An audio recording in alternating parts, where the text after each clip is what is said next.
Selamat sore saudaraku yang kekasih dalam program Siraman Kalbu Sore Kamis 18 Juni 2000 kita berdoa.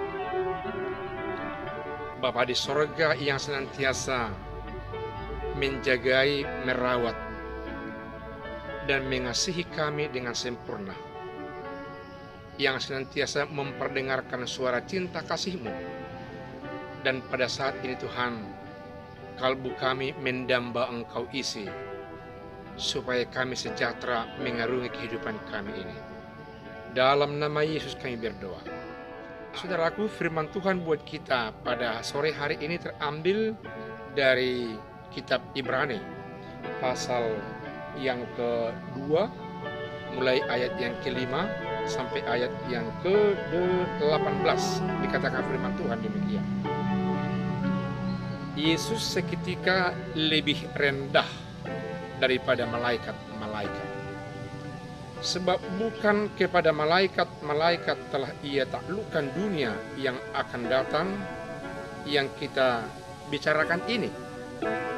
Ada orang yang pernah memberi kesaksian di dalam suatu nas, katanya, apakah manusia sehingga engkau mengingatnya? Atau anak manusia sehingga engkau mengindahkannya?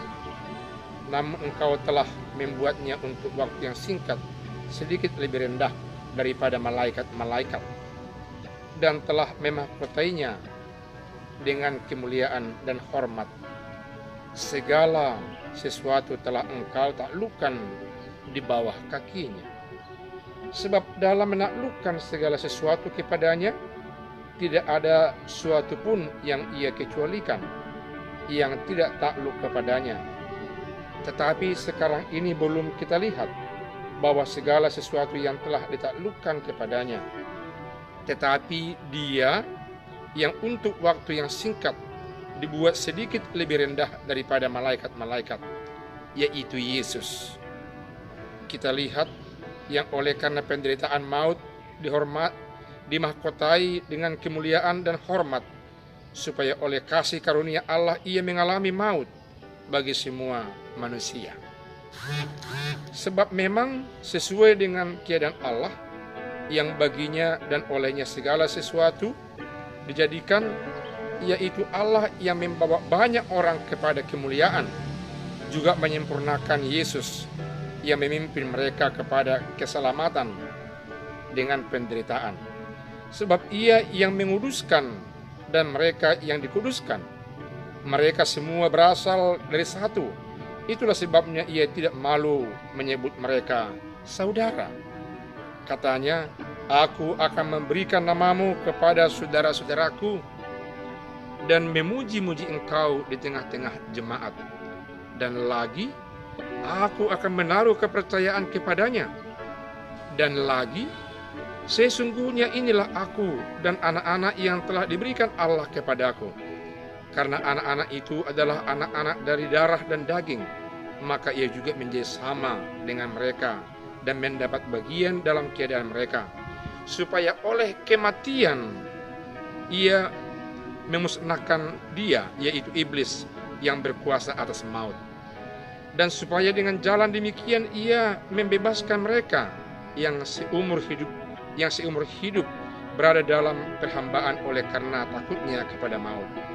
Sebab sesungguhnya bukan malaikat-malaikat yang Ia kasihi, tetapi keturunan Abraham yang Ia kasihani.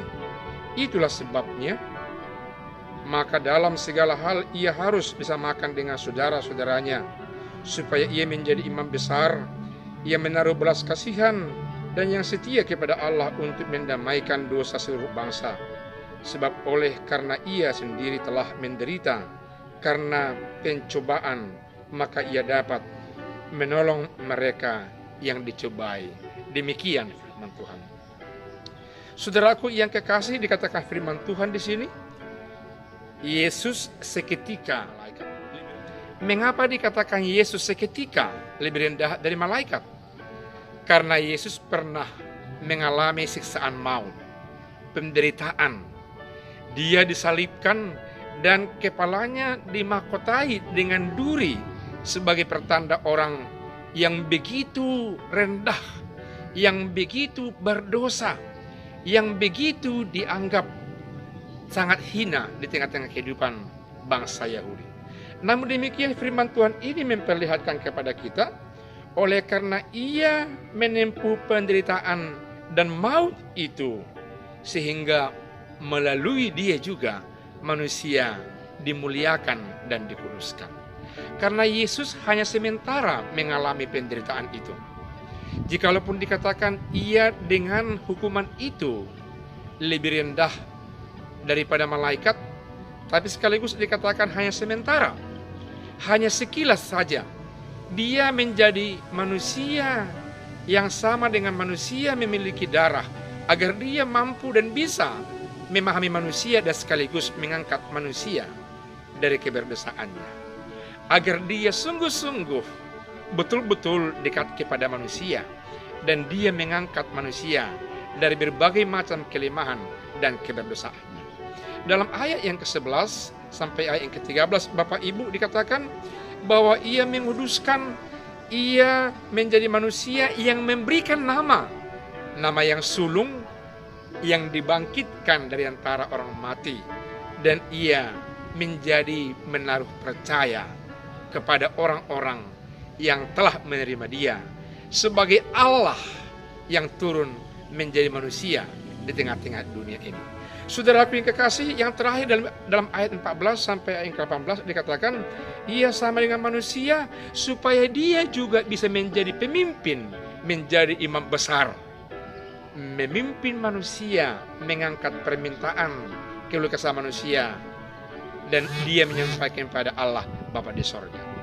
Dan apa yang dirindukan Allah Bapa di sorga untuk sampai kepada manusia, dia yang adalah imam yang sama dengan manusia itu mampu dengan baik melakukan tugas itu, menyampaikan sesuatu yang penting kepada umat manusia.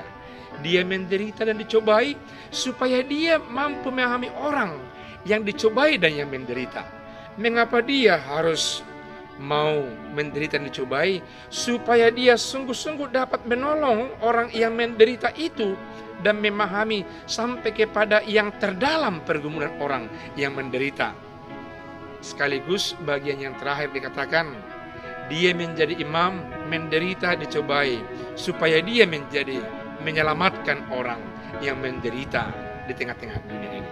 Biarlah orang yang menderita seperti penderitaan yang ada di daerah Palestina dalam surat Ibrani ini menjadi terfokus melihat kepada Allah dalam nama Yesus yang lebih dulu menderita, dicobai, menjadi manusia, sehingga dia paham dengan penderitaan orang yang ada di Palestina, yang ada mungkin di Eropa, yang ada di Asia, ada di Amerika, ada di kampung kita, ada di rumah kita, ada di gang dan lorong-lorong kita, sehingga dia menjadi mampu memperdamaikan antara Allah dengan manusia, karena pada hakikatnya manusia menderita karena dosa-dosanya.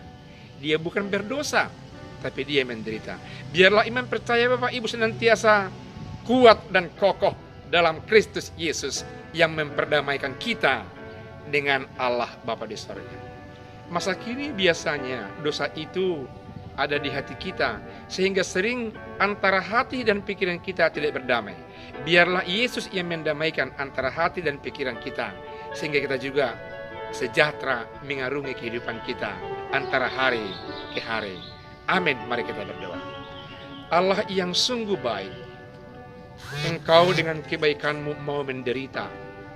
Engkau mau untuk disalib demi untuk mengemban dosa-dosa umat manusia. Engkau memperdamaikan kami umat manusia dengan Allah Bapa di sorga dengan mengorbankan dirimu dan darahmu. Biarlah itu yang menjadi mengikat hati, pikiran, dan kehidupan kami, sehingga iman percaya kami konsisten di tangan Kristus Tuhan Yesus yang sungguh-sungguh berkorban, juru selamat dalam kehidupan kami ini. Juru selamat itulah, Yesus itulah yang menyertai kami melangkah di setiap sudut, ke setiap arah, ke setiap tempat, di setiap waktu di tengah-tengah dunia ini. Sehingga namamu dipermuliakan, kami sejahtera melangkahkan kehidupan kami kemana arahnya di tengah-tengah dunia ini. Dalam nama Yesus kami telah berdoa. Amin.